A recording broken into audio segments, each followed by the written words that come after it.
अस्सलाम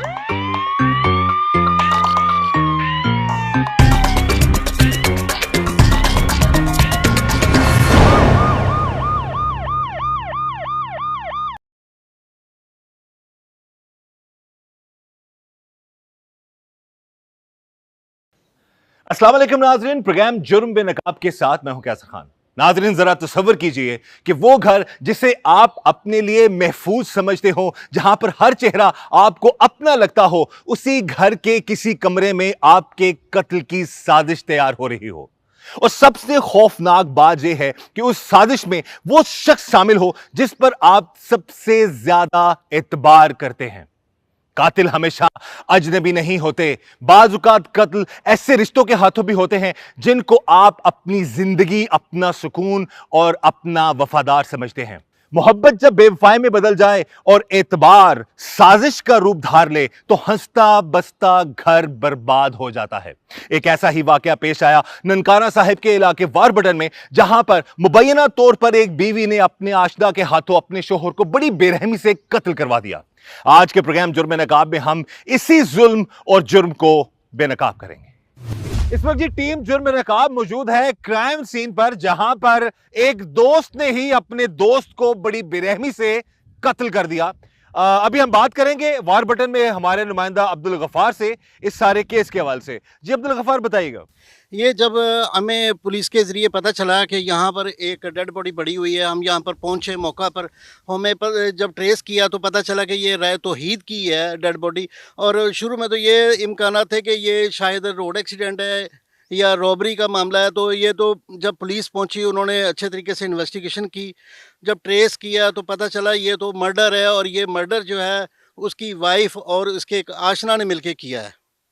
अच्छा, तो ये जिस जगह पर हम खड़े हैं, यही रोड है, ये सुनसान इलाका है जहां पर उसको कत्ल किया गया था? जी यही रोड है, और ये इनका जो देहात है वो आगे है, बकरवाड़ा उसका गांव का नाम है। तो वहाँ से उसकी बीवी ने उसको बहाने से भेजा कि जाके बाज़ार से बच्चे के लिए पैम्पर लेके आओ। वो अफ्तारी करने के बाद रात को यहाँ पर पैम्पर लेने के लिए आया और अकेला ही था, तो उसके साथ ये वाक़या पेश आ गया। तो ये ऑलरेडी उसका राब्ता था उसकी बीवी का अपने आशना के साथ, वो पहले से यहाँ पर मौजूद था और इसने फिर यहाँ पर आकर उसको मार दिया? जी ये पुलिस इन्वेस्टिगेशन में ये सारा क्लियर हो गया कि उसकी बीवी ने पहले आशना को बताया कि ये मैं इस बहाने से इसको भेजूंगी। वो उस बहाने से उसको भेजा कि पैम्पर्स लेके आओ। वो घर से निकला तो उसको उसने इन्फॉर्म कर दिया कि वो रास्ते में आपको मिल जाएगा। तो रास्ते में वो उसका जो आशना था वो यहाँ पर पहुँचा और उसने आके उसका मर्डर कर दिया।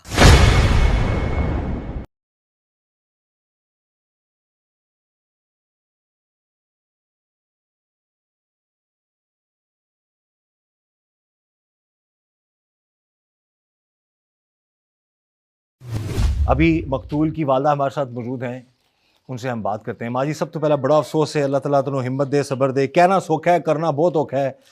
अपने बेटे दे नाल जिहड़ा जुल्म होया उस हवाले नाल की कहोगे? बेटा मैं की करा, मेरे हौसले ही बेटे दे बारे च दसो तुसी थोड़ा।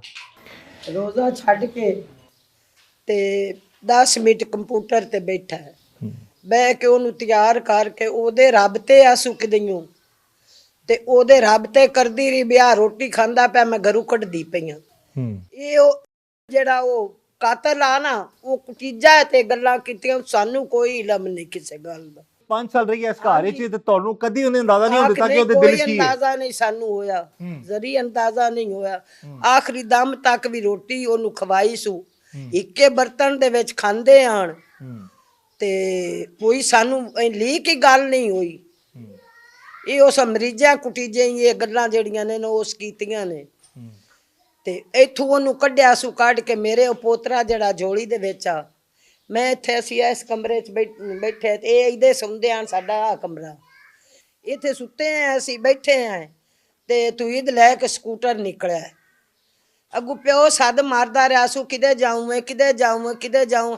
ਅੱਲਾ ਜਾਣੇ ਕੋਈ हैंड फ्री लाई आसू या उस स्कूटर दे खड़क तो नहीं आवाज़ सुनी जी ਉਹਨੂੰ, ਉਹ भाग गया। जिसो भाग गया मैं बाहर निकली हाँ, मुंडा मेरी झोली में सह गया। इतों मैं निकली हाँ तो इतने बरांडे च खड़ी है। मैं क्या मरियम आ छोर सह गया मेरे को ये घत ला ते तू ईद किदे गया है? आंधी ओ के बच्चों के पेपर खत्म हो गए हैं तो पेपर लैन गया मंडी। ਤੇ ਮੈਂ ਆਖਿਆ ਅੱਧੀ ਰਾਤੀ ਲਵਣ ਦੀ ਕਿਹੜੀ ਲੋੜ ਹੈ, ਇੱਥੇ ਦੁਕਾਨ ਤੂੰ ਤਰਾਏ ਮੰਗਾ ਲਵੀ ਦੇ, ਸੁਬਾ ਜਾ ਕੇ ਮੰਡੀਆਂ ਲੈ ਲਵੀ ਦੇ ਪੇਪਰ। ਆਂਦੀ ਨਹੀਂ, ਉਸ ਆਖਿਆ ਮੈਨੂੰ ਹੋਰ ਵੀ ਕੋਈ ਕੰਮ ਹੈ ਉੱਥੇ। ਤੇ ਕੁਝ ਤਕਰੀਬਨ ਅੱਧਾ ਘੰਟਾ ਹੋ ਗਿਆ ਉसी के एडा अंदाजा मेरे दिमाग ਨੂੰ ਵੀ ਨਹੀਂ। ਇੱਕ ਵਾਰੀ ਭੱਜ ਕੇ ਸਾਡੇ ਲੈ ਆਈਏ, ਨੀ ਆਂਟੀ ਆਂਦੇ ਨੇ ਤੂੰ ਇਹਦਾ ਪੀੜੀ ਵਾਲੇ ਕੋਲ ਐਕਸੀਡੈਂਟ ਹੋ ਗਿਆ ਹੈ। ਤੇ ਨਸ ਕੇ ਤੁਹਾਡੀ ਨੋ ਹੀ ਆਈ ਹੈ ਤੁਹਾਡੇ ਨੋ ਕੋਲ? ਹੀ ਆਈ ਸਿਰ ਖੁਦ, ਉਹਨੂੰ ਉਸ ਫੋਨ ਕਰ ਲਿਆ ਉਸ ਮੁੰਡੇ ਨੇ ਵੀ ਆ ਮੈਂ ਹੁਣ ਖਤਮ ਕੀਤੀ ਜਾਨਾ। ਹਾਂ। ਨੀ ਆਂਟੀ ਉਹ ਤੂੰ ਨੂੰ ਤਾਂ ਆਂਦੇ ਨੇ ਪੀੜੀ ਵਾਲੇ ਕੋਲ ਐਕਸੀਡੈਂਟ ਹੋ ਗਿਆ ਤੇ ਖੂਨੋ ਖੂਨ ਹੋ ਗਿਆ, ਬੋਲਦੇ ਹੀ ਨਹੀਂ। ਆਇਆ ਤੂੰ ਤਾਂ ਮੈਨੂੰ ਪਿਆ ਨਹੀਂ ਹੈ ਵੀ ਵਾਰ ਬਟਨ ਗਿਆ ਹੈ, ਤੇ ਵਾਰ ਬਟਨ ਨੂੰ ਤਾਂ ਬਗਿਆੜੀ ਵਾਲਾ ਰਾਹ ਲੱਗਦਾ ਹੈ ਜਾਂ ਇਹਦੂ ਸੱਡੇ ਕੋਟਲ ਨੂੰ ਲੱਗਦਾ ਹੈ, ਪੀੜੀ ਵਾਲੇ ਲਿਓ ਕਿਦੇ ਵਗ ਗਿਆ। ਆਖੇ ਮੈਨੂੰ ਤਾਂ ਪਤਾ ਹੀ ਨਹੀਂ ਵੀ ਪੀੜੀ ਵਾਲੇ ਲੈ ਕਿਦੇ ਵਗ ਗਿਆ। ਉਹ ਇੰਨੇ ਸਾਰੇ ਕੱਪੜੇ ਉਹ ਵਿੱਚ ਬੰਨ ਬੁੰਨ ਕੇ ਤੋਨੂੰ ਉਹ ਦਿੱਤੇ ਆਸੂ ਵੀ ਜਾ ਪੀੜੀ ਵਾਲੇ ਉੱਥੇ ਮੇਰੇ ਪੇਕਿਆਂ ਦਾ ਡਰਾਈਵਰ ਆਉਣਾ ਹੀ, ਉਹਨੂੰ ਫਦਾ ਜਾ, ਉਹਨੂੰ ਆਖਸੂ ਵੀ ਮੈਂ ਘਰੋਂ ਕੱਢ ਛੱਡੀ। ਉਹ ਨਹਿਰ ਦੇ ਉੱਤੇ ਹੀ ਬੈਠਾ ਆ, ਉੱਥੋਂ ਹੀ ਉਹ ਸਕੂਟਰ ਵੇਖ ਕੇ ਤੇ ਮੰਗਰ ਲਾ ਲਿਆਉਂਦੇ। अगर 4-5 किलियां ते तो जाके फेर मारे मंगरू इंज बह के या कातल ही आंदा भी मंगरू इंज बह के वेख्या सु ते वेख के ते मुड़ अगा मैनू राह देवन लग पिया। ते उस समय दोस्त ने मारती उन्हें गोलियां ते सारी उस समय नजदीक हो गया, नजदीक होया मैं उन्हें फेर मार। इस वक्त जी हमारे साथ मौजूद हैं मकतूल तौहीद की बहन, उनसे हम बात करते हैं जी सारे मामले के हवाले से। तौहीद 31 साला शख्स था, अच्छी ज़िंदगी गुजार रहा था, लेकिन उसकी ज़िंदगी में ऐसे मामलात आए जिन्होंने पूरे घराने को बर्बाद करके रख दिया। सबसे पहले जी हमें बड़ा अफसोस है आपके भाई के साथ जो जुल्म हुआ। अब ये बताइएगा कि आपके भाई की शादी को कितना अरसा हो गया था? मेरे भाई की शादी को अराउंड 5 साल हो गए। 18 जून 2021 को तौहीद की शादी हुई थी और 9 मार्च को उसकी डेथ हुई है। तकरीबन 5 साल का ये सारा ड्यूरेशन है। 5 साल की शादी रही है जी बिल्कुल। कितने बच्चे हैं आपके भाई के? 3 बच्चे हैं, 2 बेटियां 1 बेटा है। अच्छा, शादी जो हुई है आपके भाई की फैमिली में हुई है या उनकी उसकी पसंद की शादी थी? नहीं, ये खालिस्तान अरेंज मैरिज थी और हमारी मर्जी से हुई है। फैमिली में नहीं थी लेकिन कास्ट सेम थी, खरल फैमिली में हुई है, जिम्मेदार लोग हैं वो भी। अजीम वाला गांव है, वहाँ पे ये हमने रिश्ता किया था। अच्छा, तो ये जो 5 साल गुजरे हैं, इन 5 सालों में आपको कहीं लगा हो कि आपके भाई की और आपकी जो भाभी हैं उनके जो मामलात ख़राब हैं या इस हद तक जिस तरह वो चली गई, कभी अंदाज़ा हुआ हो, कभी भाई ने कोई बात की हो आपसे? नहीं बिल्कुल, बल्कि उसने अंदाज़ा हमें होने ही नहीं दिया। वो माशाल्लाह उम्र में तो हमसे कहीं छोटी थी लेकिन शार्प माइंडेड कह लें या क्रिमिनल माइंडेड इतनी थी कि उसने इस बात का अंदाज़ा उस दिन जिस दिन तौहीद की डेथ हुई है उस दिन तक नहीं लगने दिया। उसने अफ्तार करवा के अपने साथ खाना खिला के भेजा है कि कोई बंदा शक भी नहीं कर सकता। और फिर वो हमारे साथ रही है उसके बाद कुछ टाइम के लिए आफ्टर डेथ, तो उसमें भी वो बिल्कुल ऐसे ही थी कि सबसे बड़ा लॉस ही जैसे उसका हो गया हुआ है। अच्छा, फर्स्ट जो रिपोर्ट मिलती है, इब्तिदाई जो आपको पता चलता है कि उस वक्त जो फर्स्ट रिएक्शन था फैमिली की तरफ से, जहाँ पर आपके भाई को मारा गया, जहाँ पर वो गिरे हुए थे,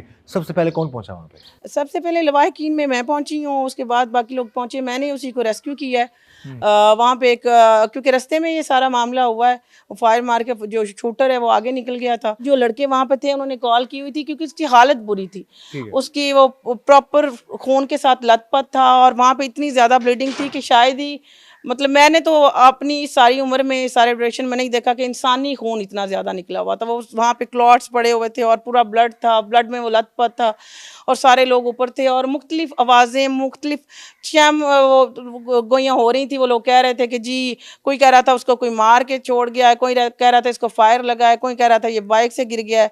तो इसी तरह से जब उन्होंने मुझे देखा है वहाँ पे तो मैं थोड़ी सी कुछ चंद फरलांग के फासले पे बाइक से उतरी हूँ, तो हाथ खड़े करके जैसे औरतें रोती हैं, मतलब ऐसे हाथ करके रोना शुरू कर दिया है कि हम उजड़ गए हम। तो मेरा कॉन्सेंट्रेट तब ये बिल्कुल नहीं था, ना ही मुझे ये था, मैंने किसी किताब में शायद अपने भाई की मौत को कंसीडर ही नहीं किया हुआ था। इस वक्त ये टीम जुर्म नकाब के साथ मौजूद हैं डीपीओ ननकाना साहिब अरसलान जाहिद साहब, और उनसे हम बात करते हैं इस केस के हवाले से। अरसलान साहब, बताइएगा कि बज़ाहिर तो ये एक अंधा कत्ल है, FIR हमने पढ़ी, उस वक्त तक तो कोई अंदाज़ा नहीं था, तो असल कातिलों तक पुलिस कैसे पहुंची, कैसे शक गुजरा कि ये मुबैना तौर पर बीवी ही कत्ल करवाने वाली है अपने आशना के हाथों? बिस्मिल्लाहिर्रहमानिर्रहीम जी, थैंक यू, आप लोग आए और इतने इंपॉर्टेंट केस को, जो कि हमारे लिए इस तरह से एक बड़ा एक चैलेंजिंग केस था कि क्योंकि जब ये मर्डर होता है रमज़ान के महीने में और शाम के टाइम, ये को मगरिब के टाइम के करीब ये मर्डर होता है, तो उस टाइम ये बिल्कुल एक ब्लाइंड मर्डर था। मतलब रोड के ऊपर एक शख्स की खून में लथपथ लाश मोटरसाइकिल के साथ पड़ी हुई मिली थी, तो एक बड़ा चैलेंजिंग टास्क था। लेकिन पुलिस को जब इसके ऊपर इनिशियली शक गुजरा और जो इसमें बाद में फिर अल्टीमेटली कामरान जो कि मकतूल का, तौहीद का खुद एक बड़ा करीबी दोस्त था, और दूसरा मरियम जो कि मकतूल की ही बीवी थी, जब वो उसमें इन्वॉल्व निकले और पहले दिन जिस तरह से उनका रवैया था, वो उसकी बीवी खुद ही बहुत ज़्यादा, जिस तरह से अमूमन मरने के बाद देखने में आता है कि वो रोना धोना उसी तरह से, प्रॉपर फुल ड्रामा हो रहा था। और कामरान खुद भी जो उसका बड़ा अच्छा दोस्त था, उसका बड़े अरसे से उसके घर आना जाना था और बड़ी करीबी, और उसी दोस्ती का उसने फ़ायदा उठाते हुए उसकी बीवी के साथ इस तरह से मतलब मरासिम इस्टेब्लिश किए। और फिर बाद में जब तफ्तीश के दौरान हमें पता लगा कि बेसिकली कामरान को इस चीज़ पे राज़ी करने वाली मरियम मकतूल की बीवी थी। तो इनिशियली हमें जब इसका पता हमें किस तरह से चला कि हमने वो मोबाइल्स वगैरह को जब सर्च वगैरह किया, तो उन मोबाइल्स में हमें ये जो इसकी बीवी है मरियम, उसका कामरान के साथ में फ्रीक्वेंट वॉइस नोट्स और चैट्स वगैरह के ज़रिए हमें ये शक गुजरा कि कामरान का इसके साथ किस तरह से लिंक्ड है। फिर जब उन सारी चीज़ों को प्रोब किया गया और उसके बाद जब कामरान को फिर शामिल तफ्तीश किया गया, तो कामरान अल्टीमेटली उसने अपना जुर्म जो है वो कन्फेस किया कि किस तरह से उसकी बीवी के ही कहने पर वो शाम को, और बीवी ने ही बेसिकली उसे इंफॉर्मेशन दी थी जब वो घर से बाहर निकला, यानी कि बताने वाली बीवी ही बताने थी, वाली ही वो बीवी घर से थी। बाहर है, तुम उसको गोली मार दो। हाँ, और ये उसके बाद उधर पहुंचा है और इसने उसको हिट किया है पीछे से, जो उसके सर में फायर लगा है। और फिर बाद में अल्लाह का शुक्र है कि बड़ी टीम ने इसमें मेहनत की। दोनों जो इसमें मेन एक्यूज थे वो पुलिस कस्टडी में हैं और वो अपना जुर्म जो है वो कन्फेस कर रहे हैं। इस वक्त जी हम मौजूद हैं तौहीद के घर। वो 31 साल शख्स जो इस बात से अनजान था कि उसकी अपनी बीवी ही उसी के दोस्त के हाथों उसको एक दिन कत्ल करवा देगी।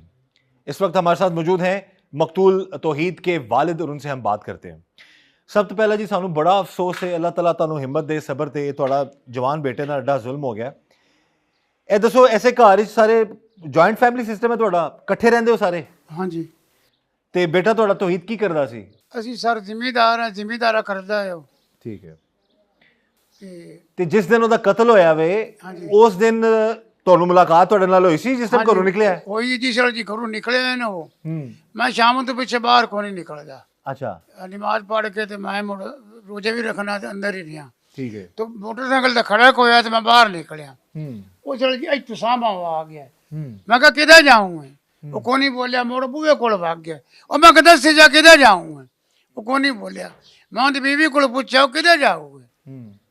उस कह रही वो बाला जो के पैंपर लैन जाओगे तो उन्होंने कोई किसी बंदे नाल काम है उत्थे शहर विच। अच्छा, ਇਹ ਉਹਦੀ ਬੀਵੀ ਨੇ ਦੱਸਿਆ ये ਤੁਹਾਨੂੰ? उनकी बीवी ने गल नहीं की। ਠੀਕ ਹੈ। मैं कहा जी ठीक है। को घंटा एक गुजरिया है ਤੇ ਰੌਲਾ ਪੈ ਗਿਆ। ਮੈਂ ਵੀ ਬਾਹਰ ਨਿਕਲ ਆਇਆ। ਉਹ ਜੋ ਤੁਸੀਂ ਅੱਗੇ ਚੜੇ ਜੇ ਨਾ ਪੀਸੀ ਤੇ ਆ ਜਣੇ ਵੀਜ ਡਿੱਗਿਆ, ਕਿਸੇ ਮਾਰਿਆ, ਸੱਟ ਲੱਗ ਗਈ। ਉਹ ਹੈ ਕਿ ਸਾਡੀ ਦੁਸ਼ਮਣੀ ਕਿਸੇ ਨਾਲ ਨਹੀਂ, ਸਾਨੂੰ ਕਿਸੇ ਕਿਹਾ ਸੱਟ ਮਾਰਨੀ ਜਾਂ ਕਿਹਾ ਕੁਝ ਹੋਣਾ। ਉਹ ਬੰਦੇ ਜੀ ਸਾਡਾ ਸਲੂਕ ਬੜਾ, ਸਾਰਾ ਪਿੰਡ ਹੀ ਭੱਜ ਗਿਆ। ਠੀਕ ਹੈ। ਉਹ ਮੇਰਾ ਫੋਨ ਕੋ ਨਹੀਂ ਹੁੰਦਾ, ਮੈਂ ਰੁਬੀਨਾ ਨੂੰ ਹੀ ਕਰਨਾ, ਇਹ ਸੀ ਫੋਨ ਕੋ ਨਹੀਂ ਚੁੱਕਿਆ। ਅੱਛਾ। ਕੋਈ ਅੱਧਾ ਘੰਟਾ 20 ਮਿੰਟ ਖਲੋ ਕੇ ਅਸੀਂ ਮੰਗੇ ਟੁਰ ਪਏ ਹਾਂ। ਇਹ ਤਾਂ ਕਾਰ ਮੈਂ ਹੋਰ ਮੰਗਾ ਲਈਏ। ਤੇ ਰਾਹ 'ਚ ਮੈਨੂੰ ਪਤਾ ਲੱਗ ਗਿਆ ਫੌਤ ਹੋ ਗਿਆ। ਮੈਂ ਕਹਿੰਦਾ ਨਹੀਂ ਯਾਰ ਫੌਤ ਕਿਹਦੇ ਹੋ ਗਿਆ? ਅਸੀਂ ਤੋੜ ਗਏ ਹਾਂ ਹਸਪਤਾਲ। ਤੇ ਉਹ ਗੱਲ ਵਾਕਿਆ ਸੱਚੀ ਹੈ। ਇਹਨਾਂ ਆਖਿਆ ਵੀ ਅਸੀਂ ਇਹਦਾ ਮੁਲਾਜ਼ਾ ਕਰਾਉਣੇ ਆ। ਉਹ ਮੈਂ ਆਖਿਆ ਮੇਰਾ ਦਿਲ ਵੀ ਮਲਬੈਲ ਤੋਂ ਅਰਜਲਾ ਪਾਉਣੇ ਤੇ ਚੀਰੀਏ ਪੜਾਵੀਏ ਨਾ। ਉਹ ਕੋਈ 2 ਬੰਦੇ ਆਖਣ ਕਰਾ ਲਾ, ਕੋਈ 4 ਆਖਣ ਨਾ ਕਰਾ। ਮੈਂ ਕਿਹਾ ਜੀ ਕਰਾ ਲਓ, ਪਰ ਤੁਹਾਡਾ ਸਲਾਹ ਹੈ ਤਾਂ। ਇਹਦੇ ਚੰਗਾ ਹੋ ਗਿਆ ਨਾ ਤੁਸੀਂ ਮਲਾਜ਼ਾ ਕਰਾ ਲਿਆ ਜਾਂ ਪੋਸਟਮਾਰਟਮ ਕਰਾ ਲਿਆ। ਨਾ ਕਰਾਉਂਦੇ ਤੇ ਤੁਹਾਨੂੰ ਤਾਂ ਪਤਾ ਹੀ ਨਹੀਂ ਸੀ ਲੱਗਣਾ ਕਿ ਤੁਹਾਡੇ ਘਰ ਹੀ ਤੁਹਾਡੇ ਪੁੱਤਰ ਦਾ ਕਾਤਲ ਹੈ। ਹਾਂਜੀ। ਅੱਛਾ, ਇਹ ਦੱਸੋ ਸ਼ਾਦੀ ਜ਼ਾਹਿਰ ਹੈ ਇੱਥੇ 5 ਸਾਲ ਸ਼ਾਦੀशुदा ਜ਼ਿੰਦਗੀ ਦੇ ਉਹਨੇ ਗੁਜ਼ਾਰੇ ਨੇ।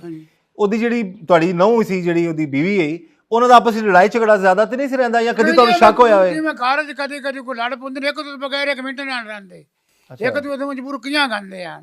ਐਸੀ ਸ਼ਦੀਦ ਇੰਜ ਦੀ ਲੜਾਈ ਕੋ ਨਾ ਹੈ। ਤੁਹਾਨੂੰ ਕਦੀ ਸ਼ੱਕ ਨਹੀਂ ਹੋਇਆ ਕਿ ਤੁਹਾਡੀ ਨੂੰਹ ਇਸ ਹੱਦ ਤੱਕ ਜਾ ਸਕਦੀ ਹੈ? ਸਾਨੂੰ ਸਰ ਸ਼ੱਕ ਹੁੰਦਾ ਸੀ, ਬੜੇ ਗੈਰਤਮੰਦ ਆ, ਇੱਕ ਸਕਿੰਟ ਨਾ ਗੁਜ਼ਾਰਨਾ ਕਿਸੇ ਕੰਮ ਦਾ ਵੀ। ਯਾਨੀ ਕਿ ਉਹਨੇ ਬਿਲਕੁਲ ਵੀ ਤੁਹਾਨੂੰ ਨਹੀਂ ਪਤਾ ਲੱਗਣ ਨਹੀਂ ਜੀ, ਦਿੱਤਾ? ਪਤਾ ਆਪਸ ਵਿੱਚ ਪਿਆਰ ਮੁਹੱਬਤ ਨਾਲ ਸਹੀ ਯਾਰ ਰਹਿੰਦੇ? ਜੀ, ਉਹ ਰੋਟੀ ਪਕਾ ਕੇ ਦਿੱਤੀ, ਪਾਲੇ ਦੇ ਖਾ ਕੇ ਅੱਗੇ ਆ ਪਕੌੜੇ ਫਲਾਣੇ ਜਾਂ ਜੇ ਉਹ ਖਾ ਖੂ ਕੇ ਨਾ ਤੇ ਸੁਬਹ ਹੀ ਰੋਟੀ ਖਾਂਦੇ ਅਸੀਂ ਰੋਜ਼ ਰੱਖਦੇ ਆਏ ਤੇ ਉਹਨਾਂ ਨੇ ਰੋਟੀ ਸਾਹ ਪਕਾ ਕੇ ਦਿੱਤੀ, ਰੋਟੀ ਖਾ ਕੇ ਗਿਆ ਕਿਉਂ ਮੈਂ ਉੱਥੇ ਰੋਜ਼ਾ ਖੋਲਦਾ ਆਪਣੇ ਅੰਦਰ ਹੀ ਆ ਬਣਾਉਂਦਾ ਅੰਦਰ, ਇਹਦੇ ਵੀ ਏਸੀ ਲੱਗਾ, ਸਾਡੇ ਅੰਦਰ ਵੀ ਉਹਦੇ ਵੀ ਲੱਗਾ ਹੈ ਤੇ ਮੈਂ ਕੋਈ ਨਹੀਂ ਬਾਹਰ ਨਿਕਲਦਾ ਰਾਤੀ ਮੋੜ।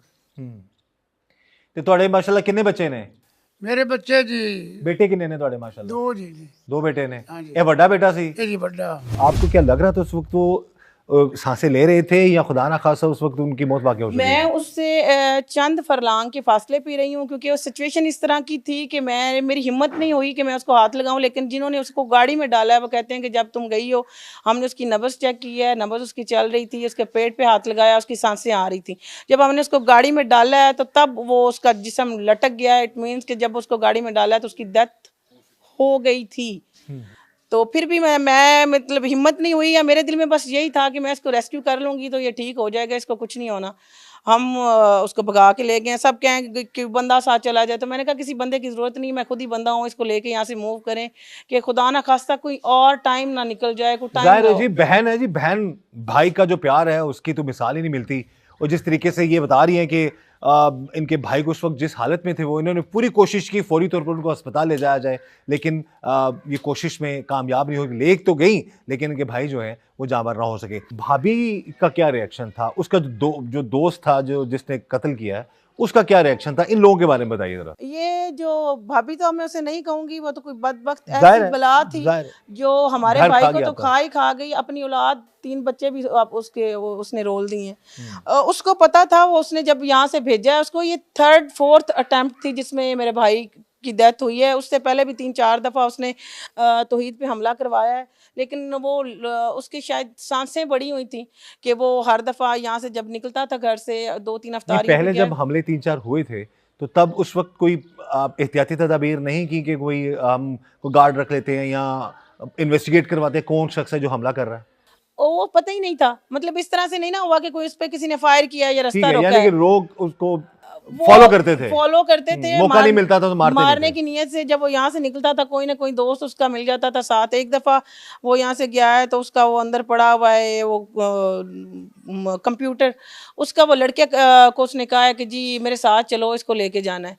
तो फिर 2 बंदे हो गए, वो रास्ते में उसने देखा कि ये तो काम नहीं बनना, वो चला गया। एक दफ़ा वो अफ्तारी पे गया है, 15वें रोज़े की बात है, तो उस दिन भी वो वहाँ से निकला है तो ये बंदा बाईपास पे खड़ा उसका वेट करता रहा कि ये आएगा तो मैं इसको मारूंगा। लेकिन उस यानी दिन कि आपके भाई बकौल आपके भाई को कत्ल करने की प्लानिंग आपकी जो भाभी है, ज़ाहिर रिश्ते में तो भाभी है, बेशक उसने बहुत बड़ा जुर्म किया है, जुर्म किया है, तो वो प्लान पहले करती रही है और भाई आपका बचता रहा है, आखिरकार उसने इसको मरवा दिया। ये उनका इकबाल जुर्म है। ये जब उन्होंने इन्वेस्टिगेट किया और डीएसपी साहब के सामने उन्होंने पेश किया और हमको भी बुलाया, तो ये बातें उनके मुंह की हैं। ਇਹ ਸਾਡਾ ਹੈ ਅਸੀਂ ਬਿਮਾਰ ਹੋ ਜਾਣਾ, ਸਾਨੂੰ ਬਜਾ ਕੇ ਲੈ ਜਾਣਾ ਹਸਪਤਾਲਾਂ ਦਾ, ਦਿਲ ਵਾਲਿਆਂ ਦਾ, ਸ਼ੂਗਰ ਵਾਲਿਆਂ ਦਾ, सब दा ख्याल ਸਾਰਿਆਂ रखना ਦਾ सी। ਉਹਨੂੰ ਸਾਰਾ ਪਤਾ, ਸਾਡੀ ਹਰ ਸ਼ੈ ਦਾ। ਇਹਨੂੰ ਤਾਂ ਵਿਚਾਰੇ ਨੂੰ ਇੱਥੋਂ ਮੰਡੀ ਦਾ नहीं पता, बाजार ਵਿੱਚ ਸੌਦਾ ਲਵਣ यानी ਦਾ कि वालदा यही बता रही हैं कि वो सारे घर की जिम्मेदारी उसके ऊपर थी, हर किसी का ख्याल रखता था, वालदा क्या, वालिद बेटा क्या, मैं तो बहन क्या। इंशाल्लाह पुत्र किसे दे ना मरण ते मुड़े जो के ना मरण। एडी बड़ी और परेशानी, ये जो तकलीफ दुख ये जो तकलीफ कर्ब है है तो ना, बड़ी नहीं जो किसे। ये माँ ये सह रही है, जो ये बर्दाश्त कर रही हैं तौहीद के घर वाले, वालिद, बहनें, घर वाले, ये किसी दुश्मन को भी अल्लाह ताला ये मेरा घर ही तकलीफ ना दे। बेला हो गया, मेरी रौनक ही खत्म हो गई। ਇਹਦੇ ਮਾਂ ਪਿਓ ਜਰੀ ਕੋ ਨਾ ਆਵਾਜ਼ ਸਾਹ ਦਾ ਵੀ ਉਹਨਾਂ ਦੇ ਭੱਜ ਕੇ ਨਿਕਲਣਾ, ਅੰਮੀ ਤੂੰ ਤੇਰੀ ਤਬੀਅਤ ਤਾਂ ਸਹੀ ਹੈ, ਅੱਬੂ ਤੇਰੀ ਤਬੀਅਤ ਤਾਂ ਸਹੀ ਹੈ, ਆ ਗੱਡੀ ਰੱਖੀ ਤੇ ਬੇਨਸੀਬ ਗੱਡੀ ਦੇ ਉੱਤੇ ਗੱਤ ਲੈਣਾ, ਗੱਤ ਕੇ ਰਾਤ ਦੇ ਵੇਖਣੀ ਕੋ ਨਾ ਬਚਾ ਕੇ ਹਸਪਤਾਲਾਂ ਚ ਲੈ ਜਾਣ। ਪਿਓ ਦਾ ਬਾਈਪਾਸ ਹੋਇਆ। अब ये वालदा की जो सिसकियां हैं, जो आंसू हैं, ज़ाहिर है छोटा ये बच्चा सारे- साल ਦਾ ਪਰ ਰਮਜ਼ਾਨ ਵਿੱਚ ਪੈਦਾ ਹੋ ਗਈ, दूसरी बेटी 2 ਸਾਲਾਂ ਦੀ, ਆ ਮੇਰੇ ਕੋਲ ਜਿਹੜੀ ਬੈਠੀ ਰਹੀ 3 ਸਾਲਾਂ ਦੀ। अब यहाँ पर ये एक चीज बड़ी तकलीफ दे है, उस औरत ने उसके बच्चों के बाप को तो कत्ल करवा दिया, अब उन मासूम बच्चों की, जाहिर है ये माँ थी और बच्चों के सर से माँ और बाप दोनों का साया जो है वो छिन गया है। अच्छा, बच्चियां नाल प्यार करती सी, बच्चियां दा ख्याल रखती ਬੱਚਿਆਂ सी। ਦਾ ਪਿਆਰ ਇੰਜ ਕਰਨਾ ਵੀ ਰਾਤ ਇੱਥੇ ਮੇਰੇ ਕੋਲ ਸੌਂ ਜਾਣਾ, ਉਹਨੇ ਸੋਤੇ ਫੀਡਰ ਪਿਵਾਉਣੇ, अच्छा। ਉੱਥੇ ਮਾਂ ਪਿਓ ਵਾਲੇ ਕਮਰੇ ਵਿੱਚ ਮੈਂ ਗਤਨੇ ਚ घट के सुबह उन्हें उठी बना उन्हें सुत्या रहना उन्हें दरवाजा लाउना चा उन्हें बच्चा रेड़ के शोदा मेरे को आपे ही मंगरे किचन विच वग जाना ਉੱਥੇ यानी ਬੱਚਿਆਂ ਦਾ ਜ਼ਿਆਦਾ ਤੁਹਾਡੇ ਨਾਲ ਹੀ ਸੀ ਪਿਆਰ ਪਰ ਸੇ ਜ਼ਿਆਦਾ ਮੇਰੇ ਨਾਲ ਪਿਆਰ ਹੀ। ਤੁਹਾਡੇ ਨਾਲ। ਹਾਂ ਉਸ ਆਪਣੇ ਬੱਚਿਆਂ ਨੂੰ 10 ਦਿਨ नहीं अपना दूध पिवाया लाव्या दूधां ते यानी कि वो अपने बच्चों से भी उसका कोई इतना खास उसको प्यार नहीं था। दादी बता रही हैं कि बच्चे भी इनके साथ ही ज्यादा उनका जो है लगाव था। और जी ਤੁਹਾਨੂੰ ਅੱਲਾਹ ਤਾਲਾ ਹਿੰਮਤ ਦੇਵੇ ਜੀ ਇਹਨਾਂ ਮਾਸੂਮ ਬੱਚਿਆਂ ਨੂੰ ਇਹਨਾਂ ਨੂੰ ਪਾਲਣ ਦੀ ਇਹਨਾਂ ਦਾ ਖਿਆਲ ਰੱਖਣ ਦੀ ਅਸੀਂ ਇਹੀ ਦੁਆ ਕਰ ਸਕਨੇ ਆ और यही इंशाल्लाह उम्मीद भी कि ਤੁਹਾਡੇ ਬੱਚੇ ਦੇ ਕਾਤਲਾਂ ਨੂੰ इंशाल्लाह सजा जरूर लभेगी। जरूर सजा होवे। किसी के साथ भी ऐसा जुल्म ना हो जी, किसी के घर में ऐसा सानेहा ना हो जो इस घराने को जो है जिसका सामना करना पड़ा। एक 31 साल शख्स बड़ी बेरहमी से मारा जाता है और इब्तदाई तौर पर तो ये एक अंधा कत्ल था, किसी को अंदाज़ा नहीं था, लेकिन बाद में जब हकायक सामने आते हैं तो पता चलता है कि मुबैना तौर पर उसकी बीवी ही जो है वो मनसूबा साज थी और उसी ने ही उसके दोस्त के हाथों, आशना के हाथों अपने शोहर को कत्ल करवा दिया। मकतूल के भाई हमारे साथ मौजूद हैं, उनसे हम बात करते हैं इनके भाई के हवाले से भी और सारे मामले के हवाले से भी। सबसे पहले तो भाई बड़ा अफसोस है, हमें अल्लाह ताला आप लोगों को हिम्मत दे, सब्र दे। अच्छा ये बताइएगा कि आप क्योंकि जॉइंट फैमिली सिस्टम है आपका, तो घर में कभी आपको इन 5 सालों में अंदाज़ा हुआ हो कि कोई भाभी आपके इस हद तक जा सकती है कि कत्ल ही करवा दे आपके भाई जी को? नहीं, बिल्कुल ऐसे आज तक अंदाज़ा भी नहीं हुआ और ऐसे उन्होंने कुछ बात भी नहीं छोड़े कि हम इस स्टेज पर पहुँचे उन पर शक हो या ऐसे मामला कभी हो सकते हैं। उन्होंने अपने जो हस्बैंड थे उनके साथ भी अपना रवैया ऐसे ही रखा हुआ था जैसे बिल्कुल एक मियाँ बीवी के दरमियान मरासम होते हैं और उन्हें भी ऐसे अंधे एतमाद में लाकर उन्होंने सारा मामला किया उनके साथ। अपने भाई के हवाले से बताइएगा, घर में उन लोगों का, आप लोगों के साथ, फैमिली मेम्बर्स के साथ रवैया कैसा था? बहुत ही शानदार नफीस किस्म के आदमी थे, यानी कि मेरे साथ भाई कम और दोस्तों वाला रिश्ता ज़्यादा था। दुनिया के मामलात होते हैं या जो भी उनके जो दोस्त हैं, जो मेरे दोस्त हैं, एक दूसरे से तक जॉइंट थे, यानी कि एक दूसरे के साथ प्यार मोहब्बत वाली चीज़ें भी शेयर कर लेनी, एक दूसरे लड़ झगड़ भी लेना, लेकिन ना इंतहा दर्जे का प्यार था। एक दूसरे के दोस्त भी साझे थे और यानी कि इंतहा दर्जे का प्यार था। यानी कि मेरा जो पहला दोस्त था वो मेरा भाई था और उसी से मैंने बहुत कुछ सीखा है, यानी कि इन फ्यूचर लोगों से मिलना, चीज़ें मैनेज करनी, या मतलब कि मेरे लिए वो मशग़ले राह ही समझ लें आप। यानी कि अच्छा ये जो कातिल है, इससे कभी आपके भाई के कत्ल से पहले मुलाकात हुई हो, कभी आमना सामना हुआ हो? ये कैसा इसका आपके भाई के साथ दोस्ती थी और कैसा ये बज़ाहिर नज़र आता था? सर ये एक दफ़ा हुई, वो भी इधर बाहर आए थे, उनके साथ इनको काम था तो इस्लाम तो आई है, मतलब कि तकरीबन 10-15 मिनट उनके पास बैठा रहा हूँ, लेकिन ऐसा बिल्कुल नहीं, उनके काफ़ी इज़्ज़त के साथ उन्हें ये भाई कह के मतलब मुखातिब करते थे जो जिन्होंने कत्ल किया भाई को। तो आज तक उन्होंने शक भी उन्हें ऐसे ही कहते थे आप मेरे बड़े भाई हैं और जो आपके घर वाले हैं मेरे यानी कि काबिल इज़्ज़त मेरी बहनों जैसी हैं, मतलब कि क्योंकि उनके जो ससुराल वाले थे उनका काफ़ी पुराना ताल्लुक था और इसी बिना पर यानी कि वो भाई के नज़दीक आए थे। जब भी पोस्टमार्टम हो रहा था क्या उस वक्त आप को भाभी पे या उस दोस्त पे शक हुआ कि उनकी हरकत और सकनात थोड़ा सा, वो कहते हैं कि कोई शख्स ऐसी कोई हरकत कर बैठता है जिससे शक चला जाए कि अब ये घबरा रहा है या डर रहा है? पहली बात हम उस टाइम हॉस्पिटल थे, बाकी जो उनकी बीवी थी उधर घर थी, तो गम और तकलीफ इस हद तक थी कि इस ज़हनी जो नहीं जा सकता, नहीं यानी कि आप सोच भी नहीं सकते चीज़ों के बारे में, सिर्फ यही था भी हो क्या गया, यानी कि ना एक अनइमेजिनेटिव चीज़ सामने तो आ जब गई। आपको पता चला जी कि कातिल कोई और नहीं है, जी जी वो आपकी भाभी मनसूबा साज है और वही मुबैना तौर पर कातिल है और उसका दोस्त है, तो ये आपको कैसे पता चलता है और उसके बाद के क्या मामला? पुलिस ने हमें इन्फॉर्मेशन दी कि ये आपके घर में कातिल है। भाभी ने और उसके साथ जो उसके आशना ने क्या इंकशाफ किया था? उसने कहा है लड़के ने कि ये मुझे कुछ 6 महीने से फोर्स कर रही है कि इसको रास्ते से हटाओ। 6 महीने अच्छा से। ये जो कातिल है, अच्छा ये कातिल की आपकी ये भाई से दोस्ती भी हो गई थी?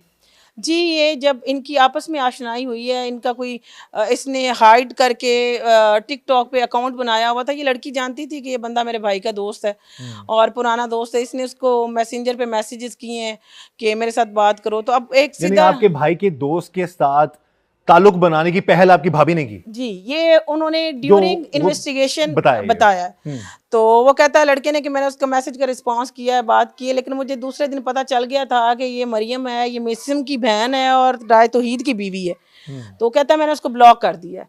फिर ये अपने उधर महके गई है तो वहाँ पे किसी और के फ़ोन से फ़ोन किया है कि मुझसे बात करो, मेरे साथ रब्ता करो, तो फिर अनब्लॉक हो के इनका वो एक बाकायदा तौर पे कन्वर्सेशन और वो लिंक चला है जो कि कोई 9-10 महीने पर हुई थी, कोई लॉन्ग टाइम के लिए नहीं है। 9-10 महीने तक इनका राब्ता रहा, मरासिम रहा आपस में। जी जी। तो ये मजीद उन्होंने क्या इंकशाफात किए कि भाई कब प्लान बन गया कि अब आपके भाई को रस्से से हटाना है और कैसे हटाना है, और किस तरह किसने गोली मारी? उस दिन का इनका ये प्लान था कि वो ये तो पहले झूठ बोलती रही ना, मानी नहीं कि मैंने उसको पैम्पर लेने के लिए भेजा है, पैम्पर लेने के लिए वो गया है और मैंने उसको वार बटन भेजा है, जबकि उसने वार बटन नहीं भेजा था। वो ये तो साइड पे एक रोड है जिस पे सुनसान रोड है, और फिर इनकी प्लानिंग बड़ी ज़बरदस्त थी फिल्में या वो चीज़ें देख देख के कि उन्होंने टाइम अफ्तार का रखा था, जब हर अमीर गरीब अपने घर में होता है, कोई भी बंदा बाहर नहीं होता। तो ये लड़का कहता है मैंने भी घर अफ्तार किया, अफ्तार करने के बाद ये कोई उस मामले से पहले, क्योंकि अब CDRs भी लिए हैं, लोकेशंस भी लिए हैं, तो ये बंदा को आधा पौना घंटा पहले ही उस रोड के ऊपर उस वेट में था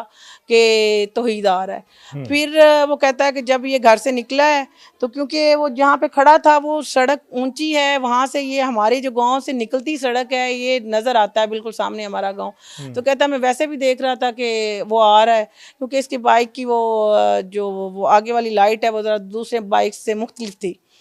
तो कहता है उसने मुझे मैसेज किया है कि मैंने उसको निकाल दिया है, अब आगे देख लो। आपकी भाभी ने उसको किया है जी, मैसेज? और वो इतने समझदार थी, हालांकि वो अनपढ़ थी, इतनी वो क्रिमिनल माइंड थी या फिर सिखाई गई थी कि उसने जो इनकी सारी कन्वर्सेशन है वो व्हाट्सएप के ऊपर है। ठीक है, साथ साथ डिलीट करती रही है। उनको ये लगता था कि शायद जो व्हाट्सएप के ऊपर चैट या कन्वर्सेशन है ये पकड़ी नहीं जाती और बस मैं तो बच जाऊंगी।